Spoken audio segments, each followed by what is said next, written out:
जमींदार का आतिथ्य। जब हम जमींदार के घर पहुंचे तब तक सब लोग भोजन आदि करके विश्राम कर रहे थे। मिठाई वाले को उन्हें जगाने से मना ही कर रहा था कि भीतर से एक विधवा स्त्री वहां आई।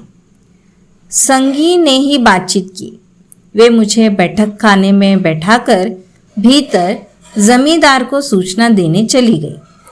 जमींदार आकर पूछने लगे, यहाँ क्यों आए, कहाँ जा रहे हो, आदि आदि।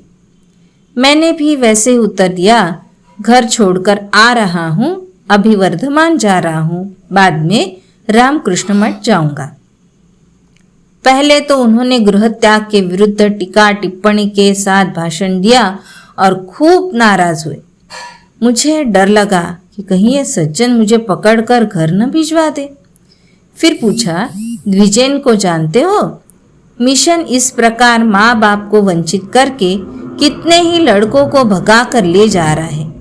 वह मेरा लड़का है, उसे पढ़ा लिखा कर आदमी बनाया और मिशन ने उसे लेकर तत्काल साधु बना दिया। मैंने कहा, मिशन उन्हें या किसी को भी जोर जबरदस्ती से साधु नहीं बनाता, सब स्वेच्छा से बनते हैं। जिन्हें मिशन के आदर्श अच्छे लगते हैं वे लोग ही सोच विचार करके उसके सदस्य बनते हैं। मिशन के लोग किसी को भी विशेष रूप से गृह त्याग करने या साधु बनने के लिए नहीं कहते। वैसे यदि कोई सन्यासी से उपदेश ले तो वे स्वाभाविक रूप से त्याग की बात ही करेंगे। जिसे अच्छा लगता है वही उन बातों को ग्रहण करता है या अपनाता है। मेरी ही बात देखिए, मैंने स्वेच्छा से घर छोड़ा है और इतना कष्ट भोग रहा हूँ। उन लोगों ने तो मुझे घर छोड़ने को कसम नहीं दिलाई, बल्कि सच तो यह है कि वहाँ बेलूर मठ में बाबूराम महाराज स्वामी प्रेमानंद के पास 1913-14 में मेरे साधु बनने तथा मठ में रहने की इच्छा प्रकट करने पर उन्होंने कहा था, अभी देख, सुन, समझ, तेरे लिए ठाकुर का द्वार खुला ही हुआ है, जब खुशी हो आ जाना। जमींदार, तुम भी पढ़ना लिखना सीखकर उन्हीं की तरह बनने चले हो, इसलिए समर्थन कर रहे हो। इतने में उन पूर्व परिचित महिला ने आकर पूछा, भोजन आदि का क्या प्रबंध होगा? जमींदार ने उन्हें ही कुछ रसोई बनाने का निर्देश देते हुए कहा, अशौच है, इसलिए बाहर बनाना, अंदर नहीं। यह बात सुनकर मैं खेद का अनुभव करने लगा। सोचने लगा, क्या मैं इतना ही नीच हो गया हूँ कि इन लोगों के शोक के समय भोजन करने आया हूँ? नहीं नहीं प्रभु, मुझे इतना नीच, इतना हृदयहीन मत बनाओ। मैं बोला, रहने दीजिए, अन्यत्र कहीं भोजन कर लूँगा। मुझे माफ़ कीजिए, मुझे इस घटना के बारे में मालूम नहीं था। जमींदार, तुम इस समय कहाँ जाओगे? किसी से परिचय भी तो नहीं है। हम लोग क्या नहीं खा रहे हैं? तुम भी घर के ही एक जन हो। 3 दिनों पूर्व इस घर में एक कन्या की मृत्यु हो गई है। तुम्हें यदि कोई धार्मिक आपत्ति न हो तो मेरी बहन अभी चावल बना देगी। भोजन करके चले मत जाना, मुझे भी किसी काम से वर्धमान जाना है, साथ चलना। कहीं पैदल जाने का प्रण तो नहीं किया है ना? मैंने उत्तर दिया, जी नहीं, लेकिन मन में बड़ा संकोच हो रहा है। घर में इस प्रकार का दुख है और आप सब मेरे लिए इतना कष्ट कर रहे हैं। जमींदार, तो तुम इस समय कहाँ जाओगे? साधु बने हो, इसका अर्थ यह तो नहीं कि भूखे रहोगे। उनकी विधवा बहन, अभी भात और भरता लाती हूँ, कहकर भीतर चली गई। मैं जमींदार से बोला, पास में पैसे है, चने मुरमुरे खरीद कर जलपान कर लूँगा। एक दिन अन्न नहीं खाया तो भी क्या? जमींदार ने भ्रुकुटी टेढ़ी करके पूछा, कितने पैसे हैं? मैं बोला, 4-5 पैसे होंगे।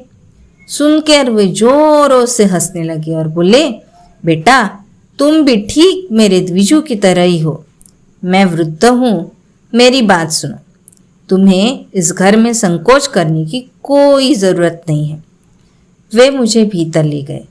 जब मैं भोजन करने बैठा तो वे आकर हंसते हंसते अपनी बहन से कहने लगे, यह कह रहा था 4-5 पैसे है, मुरमुरे खरीद कर पानी पी लूंगा। थोड़े गंभीर होकर, लड़का है, साधु होने निकला है। मेरा कलेजा धक धक करने लगा। मेरी ओर उन्मुख होकर, भद्र घर के लड़के हो, क्यों कष्ट उठा रहे हो बेटा? मुझे सपासप भात निकलते देखकर यह भूख क्या मुरमुरे से मिट सकती है? बहन से कहा। कहता है कि मुरमुरे खरीद कर खा लेगा, अभी लड़का है, समझता नहीं है। वर्धमान का हलवाई युवक। मुझे साथ लेकर मेमरी स्टेशन आए, मेरे लिए वर्धमान तक का एक टिकट कटा दिया और स्वयं द्वितीय श्रेणी में गए। अतः वहीं से हम अलग हो गए। वर्धमान पहुंचकर मैं रात बिताने को किसी मंदिर की खोज में शहर की ओर गया। वहां बाजार में प्रसिद्ध मोतीचूर और महीन बूंदी के लड्डू विक्रेता की दुकान के सामने पहुंचा। दुकान के मालिकों में एक युवक भी थे। मुझे देखते ही उन्होंने संकेत द्वारा भीतर आने का आमंत्रण दिया। किसी पूर्व परिचय की बात तो दोनों को याद नहीं आ रही थी, तो भी दोनों को लग रहा था कि कहीं मुलाकात हो चुकी है। मुझे स्टूल पर बैठाकर वे एक ठोंगे में करीब आधा सेर मोतीचूर और महीन बूंदी ले आए और खाने के लिए खूब आग्रह करने लगे। उन दिनों मैं रात को भी भोजन करता था, इसलिए गरम गरम बूंदी खाने में भी बड़ी अच्छी लगी। उसी को खाकर रात के खाने की चिंता भी दूर हो गई। उसके बाद उन्होंने पूछा, कहाँ जाने की इच्छा है? इसी बीच पैर में मोच आ जाने के कारण चलने में बहुत कष्ट हो रहा था।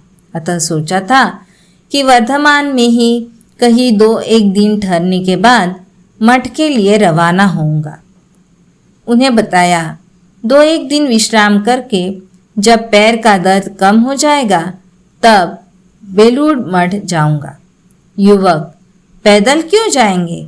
गाड़ी के लिए पैसे नहीं है क्या? मैं चुप रहा। युवक, मैं टिकट खरीद दूंगा। यदि आज ही जाने की इच्छा हो तो शाम को गाड़ी है, चलिए उसी में बैठा दूंगा। मैं राजी हो गया। हम दोनों विविध विषयों पर धर्म चर्चा करते हुए स्टेशन पहुंचे।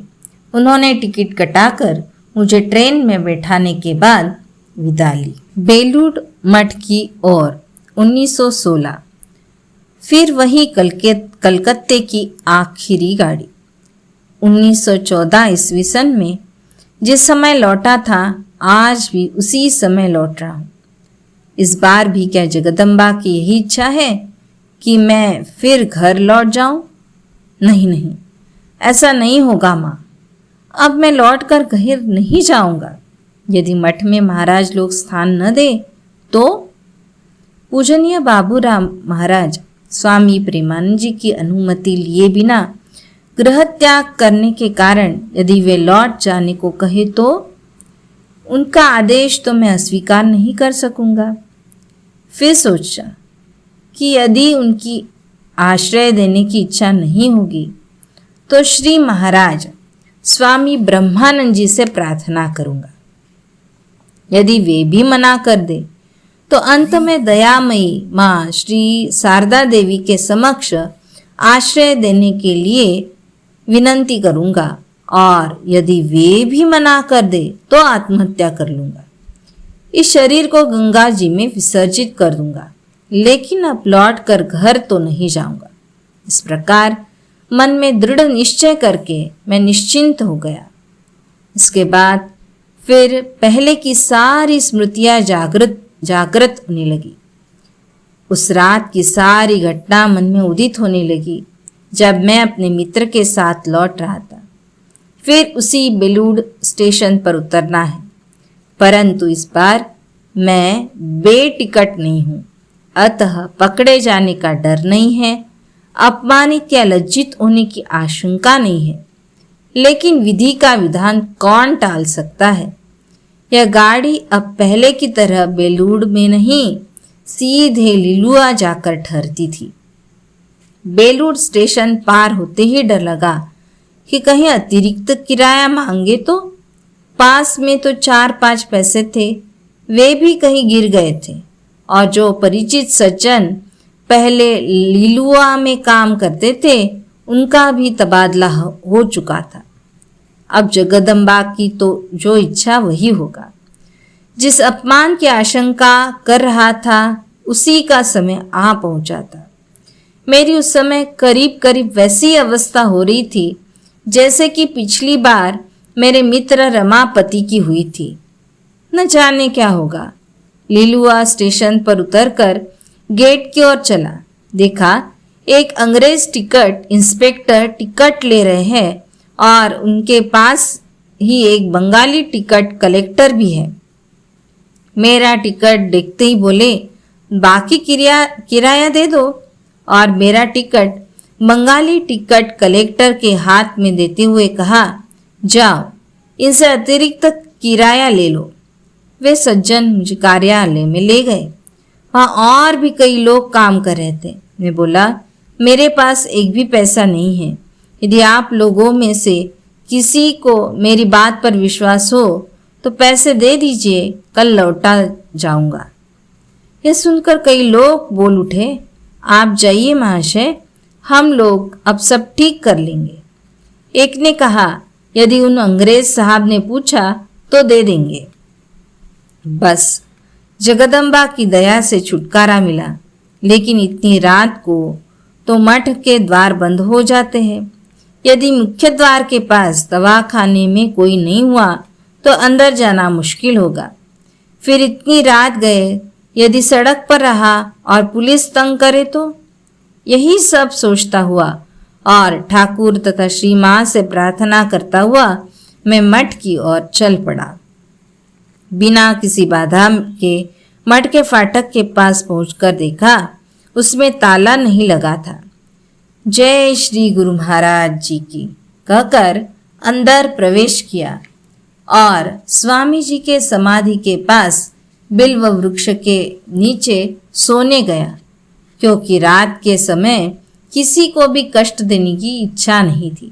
देखा वहाँ एक विशाल वक्ष ब्रह्मचारी बैठकर ध्यान कर रहे हैं, स्थिर निष्पन्द, मानो कोई योगी वर ब्रह्म ध्यान में निमग्न हो। कितना मनोरम दृश्य था। सामने पुण्य तो या भागीरथी प्रवाहित हो रही थी। मंद मंद हवा चल रही थी, शांति हर सुखमय। और वहीं भारत के भाग्य विधाता 20वीं शताब्दी के श्रेष्ठ नररत्न योगीराज स्वामी विवेकानंद की समाधि थी। आहा, वह दृश्य कितना मनोहारी था। कितनी पवित्र स्थल है यह मठभूमि।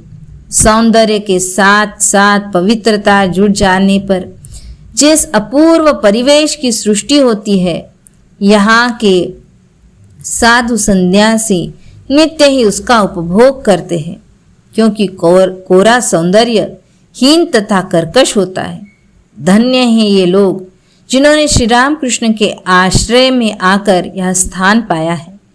मैं भी क्या इन्हीं लोगों के समान यह स्थान पाकर धन्य होऊंगा? भगवान क्या मुझे भी अपने आश्रय में रखेंगे? हे महामाया, मुझे अब और दुख न देना, बहुत हो गया। अब तो मेरे प्राणों की अभिलाषा पूरी करो। काफी काल पूर्व से ही मैं मेरे पूरे मन प्राण से श्री राम कृष्ण की शरण ले चुका। अब आजीवन उन्हीं के श्री चरणों में रहने का अवसर प्रदान करो। संप्रदाय और भी अनेक है, मठ तथा आश्रम भी हजारों है, अच्छे तपस्वी योगी साधु भी अनेक है, परंतु माँ, जिनके चरणों में सिर रख दिया है, उनके अतिरिक्त अन्य किसी का आश्रय लेने की इच्छा नहीं है। और यदि यह न पा सका तो यह निश्चित है कि गंगा जी में ही शरीर का विसर्जन अर्थात अंत कर दूंगा। वहां से लौटकर दवाखाने की एक बेंच पर लेटकर रात बिता दी। सुबह एक परिचित साधु से भेंट हुई जो रात को गेस्ट हाउस में सोए थे। मुझे देखकर चकित होकर बोले, क्यों भाई, कब आए? यहाँ क्यों लेटे रहे?